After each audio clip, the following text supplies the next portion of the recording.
welcome, and it's a privilege to be here today to speak to you. And I'd like to thank Kyle and the Congregational Library and Archives for making this possible. Kyle has already shown you a copy of my book. I'll show you a copy of it here today. And I'm going to give you a general overview of the book, some of the main points that I make along the way, and there'll be opportunity for questions and discussion at the end of this talk. So let's begin. Just 2 weeks after Pastor Andrew Eliot's death in September 1778, a reader of the Boston Gazette newspaper wrote to complain, and I quote, that so striking, so amiable an example of piety, purity, and charity should pass off the stage of action entirely unnoticed. This was especially troubling, the writer thought, in view of Eliot's, and again I quote, extensive erudition, his fortitude and prudence under peculiar trials, his assiduity in the duties of a Christian minister, the seriousness and effective matter of his public addresses, the fullness, perspicuity, elegance, and purity of his compositions, his pathetic and attractive elocution and command of an audience, his patronage of learning, his sympathy with the distressed and beneficence on every occasion, his love of liberty and his country, his domestic virtues. My own interest in the Boston minister was motivated by less lofty concerns. The book actually grew out of a chapter of my PhD dissertation at Simon Fraser University in the Vancouver area, completed in 2008. It's also, that dissertation yielded two other publications, an article published in the September 2015 issue of the New England Quarterly on Essex, Massachusetts minister John Wise, and as Kyle has already mentioned, a comparative study of the religious and political thought of Charles Chauncey and Jonathan Mayhew, two of Eliot's contemporaries in the Boston ministry. Its short title is Conservative Revolutionaries. One of the main reasons I chose to study Eliot in my PhD dissertation in the first place was his active engagement politically as well as pastorally and theologically in the life of his times. He had also received relatively limited attention from earlier scholars in the closely studied field of colonial and revolutionary American religious history. For example, there wasn't a single biography of this major Boston minister and community leader. Yet Eliot was a significant political as well as religious leader in colonial and revolutionary New England. He ministered at Boston's New North or Fifth Church, founded in 1714 as an offshoot of Old North or Second Church, which was a bastion of New England theological orthodoxy. He was there for the whole of his 36-year career as an ordained minister from 1742 to 1780. And Boston, of course, was a very important town. It was a significant center of trade. It was also, like others in New England, a highly religious community by modern standards.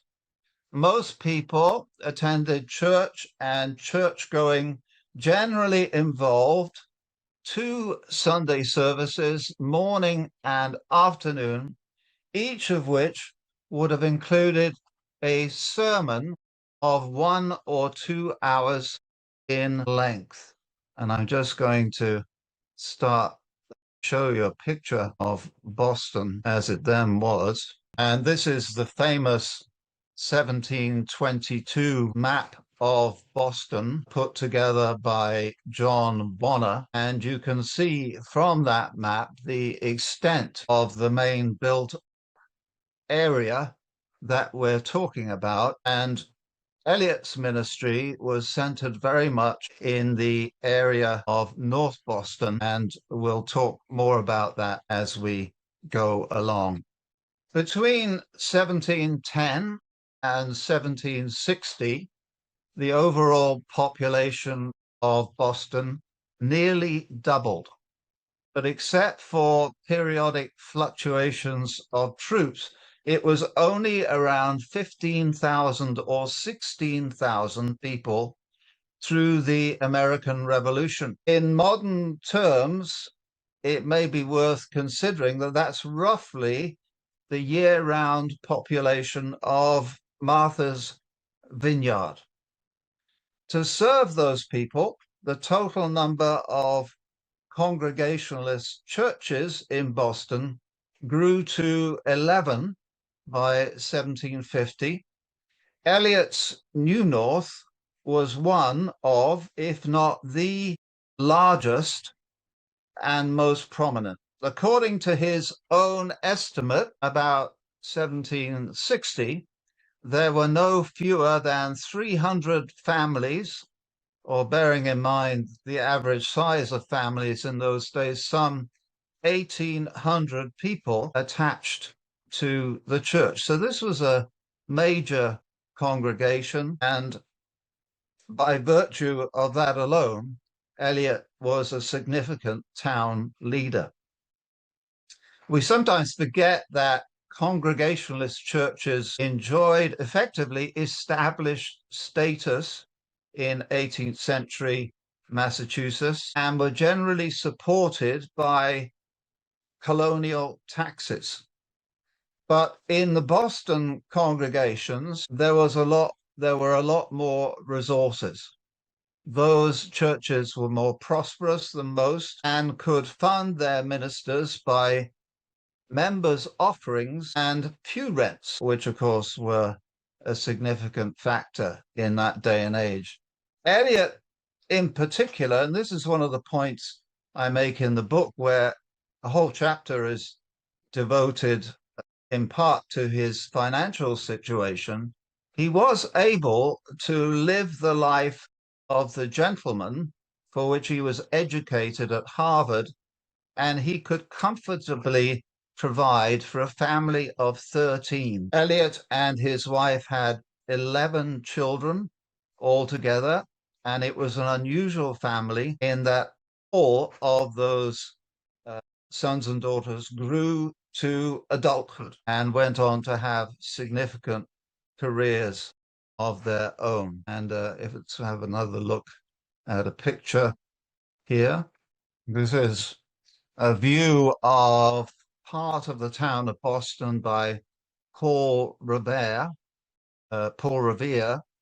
done in 1768. And if you look at it, you also see the presence of British ships in the harbor as tensions were building up, culminating, of course, in the Revolution. As a Congregationalist minister, Eliot subscribed to a fiercely independent system of church government in which decision-making power primarily rested with local congregationals. Those of you attached to the Congregationalist library probably don't need to hear this explanation from me.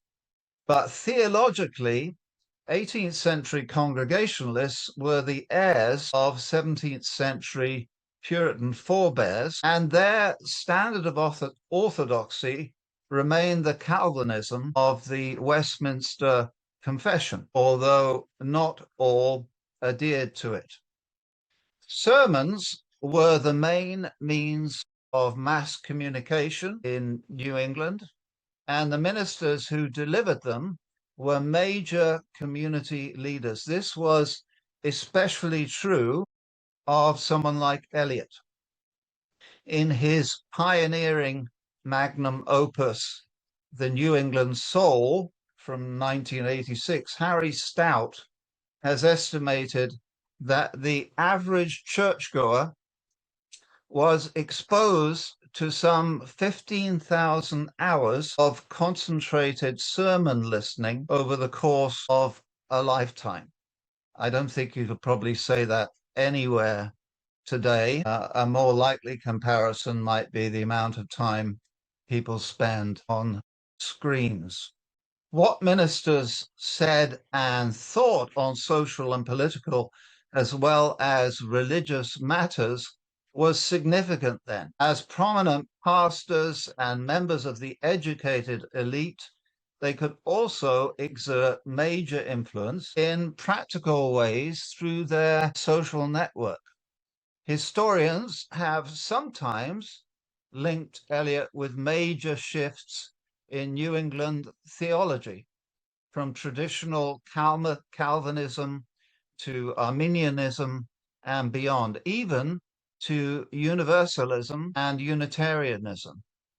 Scholars have also viewed Eliot as an influential preacher whose works helped shape revolutionary ideology. At this point, it may be helpful for some of us to look at a few key definitions here.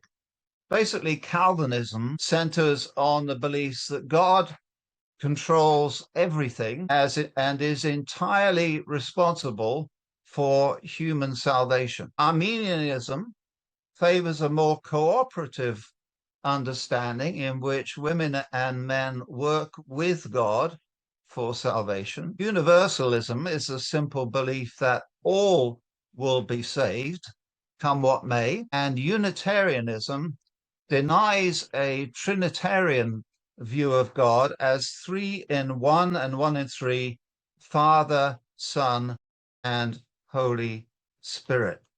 As one of my book's best qualified reviewers has noted, Eliot was too cautious in his politics and too moderate in his theology to draw historians' interest.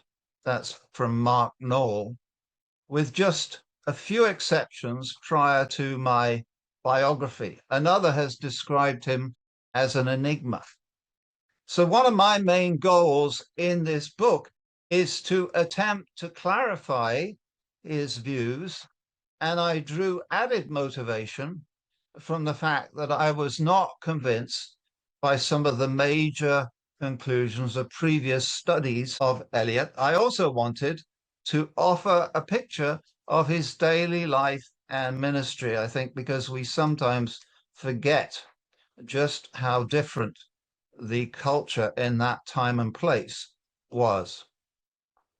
Now, there was a significant body of source material to draw upon, which had not been fully analyzed, partly because it consists of more than 40 years of line item diaries, which record basic details of everyday church ministry, not much else.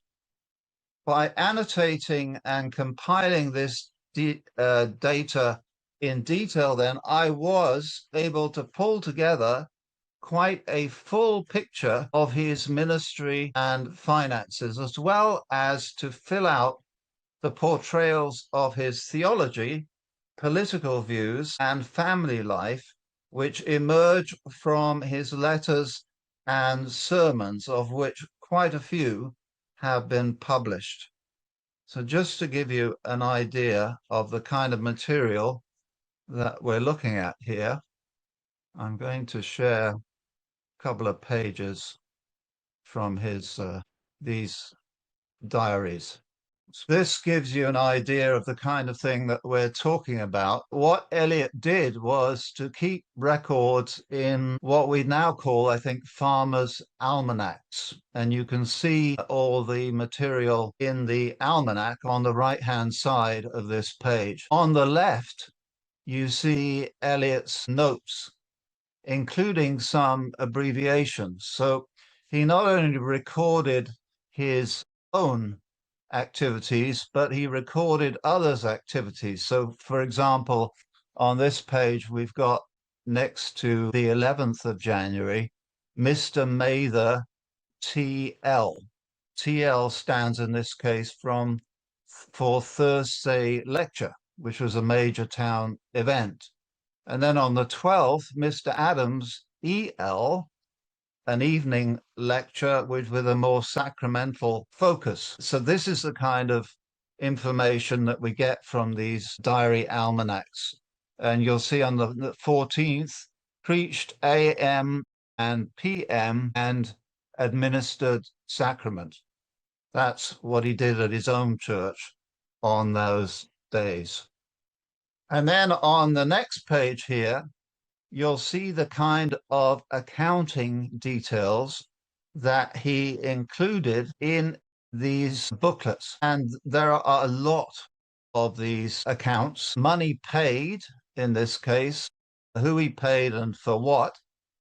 He also gives accounts of his income and in a couple of very valuable places, which I note in the book, of his assets. So these resources in his diary almanacs seem unpromising at first, but in fact they yield a wealth of activity. Over the years, the availability of source materials has changed dramatically because of the internet. When I first began studying Boston Congregationalists in the mid-2000s, I could only read what they had written by going to a university library and taking notes from microform and microfiche materials.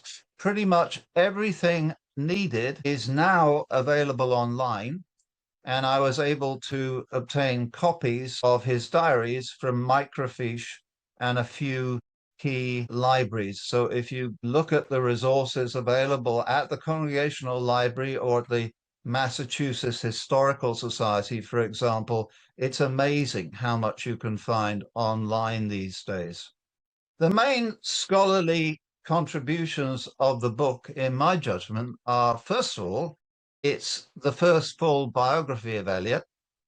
Second, it clarifies his theology as moderately and orthodoxly Calvinist, rather than displaying tendencies towards Arminian or Unitarian ideas. That's not to say he didn't consider these ideas. In one place amongst the diaries, I found a fascinating collection of notes that he made about the divinity of Christ. And he was effectively, I think, using those notes to clarify his own position, which ended up being classically Trinitarian. Thirdly, the book demonstrates traditional elements in Eliot's theology, centering on strong commitments to biblical authority, to conventional preaching themes, to vigorous congregationalism, and to fierce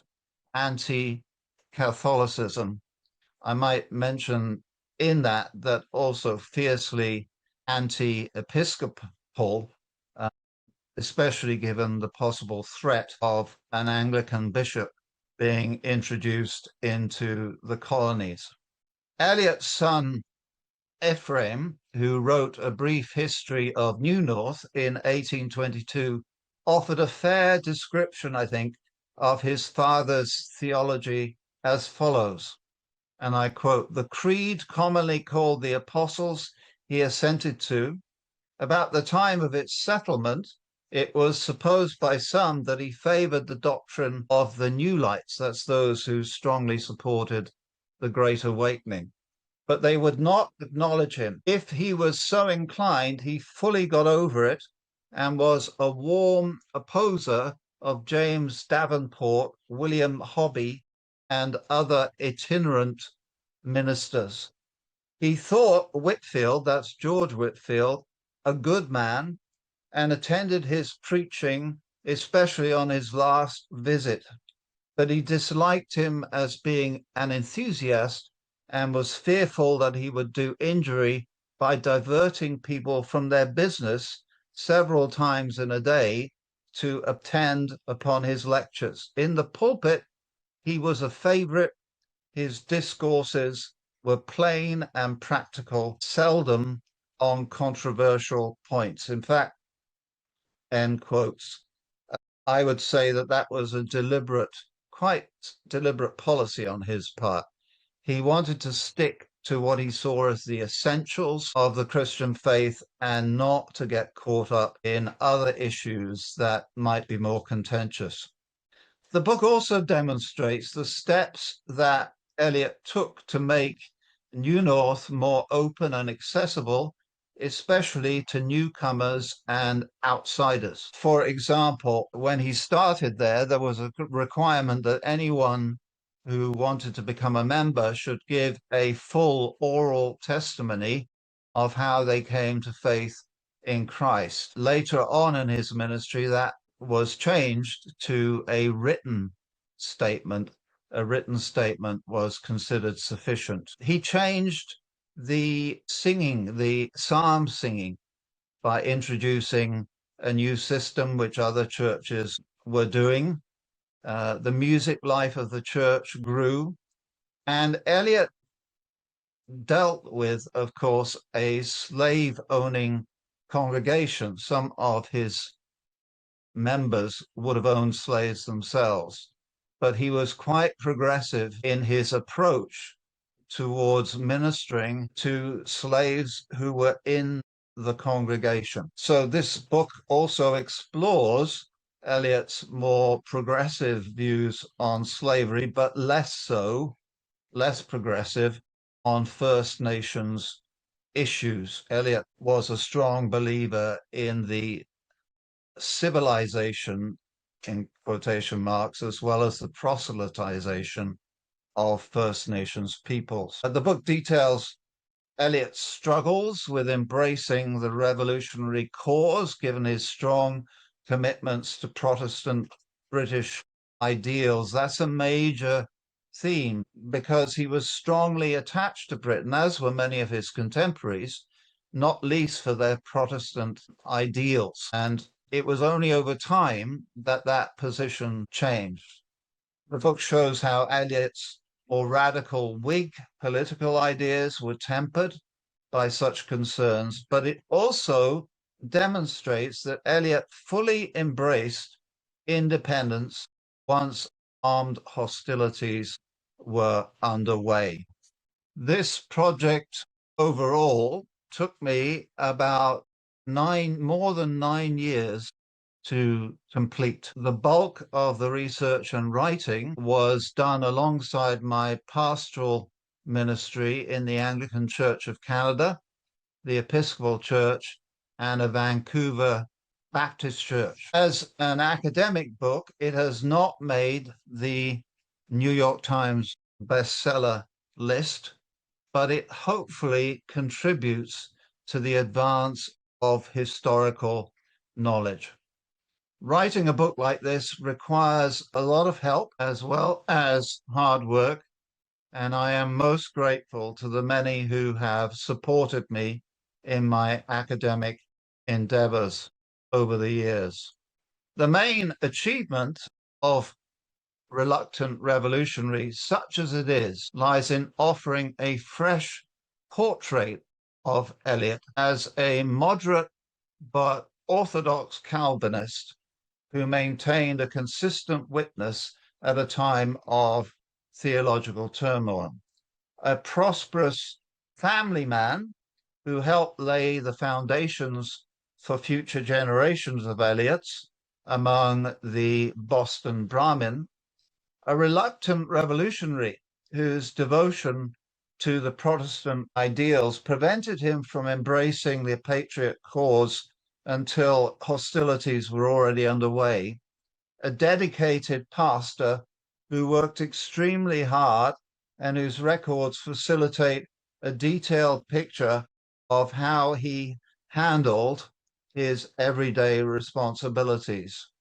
A committed Harvard alumnus who offered years of service in leadership of the institution, but who was so devoted to his pastoral vocation that he turned down the presidency of the college on more than one occasion. He was one of the few, very few, Boston ministers to choose to endure the hardships of Boston under British military occupation in 1775 to 1776, risking life and limb in the process, not least by spending so much time ministering to the sick and wounded. And he was a gifted communicator who was renowned for his energetic and rhetorically plain-speaking abilities in the pulpit, but also left some powerful correspondence, especially from the revolutionary period.